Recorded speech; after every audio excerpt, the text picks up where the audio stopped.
মেয়েরা ছেলেদের সাথে বন্ধুত্ব করতে যাবে কেন, এবং তাদের দাওয়াতে কোনো রেস্টুরেন্টে অথবা কোনো সাইবার ক্যাফে তারা যাবে কেন? আর যখন তারা বলছে মেয়েদের সরলতা নিয়ে, এমন সরলতার তো কোনো দাম নাই। সরলতায় কেউ কি বিষ খায়? যে সরলতার কারণে বিষ খেয়ে বেলাইছে, সরলতার কারণে গলায় দড়ি দিছে, সরলতার কারণে পানিতে ডুবে মরছে, এটা তো হয় না। এটাকে কোন দেশি সরলতা বলে? যুবতী মেয়ে তার ভাবাই উচিত তার জীবনের লালিত শ্রেষ্ঠ সম্পদ তার সতীত্ব।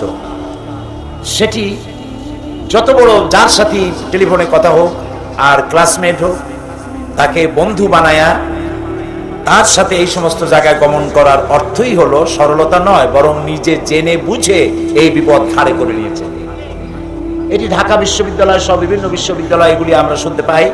এভাবে তাদেরকে নিয়ে গিয়ে তারপরে পর্ণ ছবি উঠায়া তার আর বিবাহেরও কোনো সুযোগ থাকে না, গলায় দড়ি দিয়ে মরা ছাড়া আর পথ থাকে না।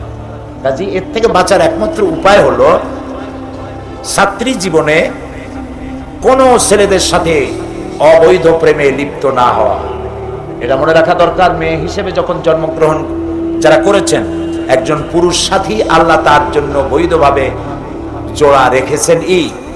সুতরাং বিয়ে একদিন হবেই, তার আগে প্রেম করে বিবাহ বহির্ভূত প্রেম ইসলাম হারাম করেছে, জায়েজ নাই। এতে নিজের সর্বনাশ করা ছাড়া আর কোনো পথ নাই। কাজে আমি এটাকে সরলতা এবং কমলতা, কোমলমতি আমি বলে এটাকে মনে করি না। এটা ইচ্ছে করি সাপের কামড় খাওয়া, ইচ্ছে করে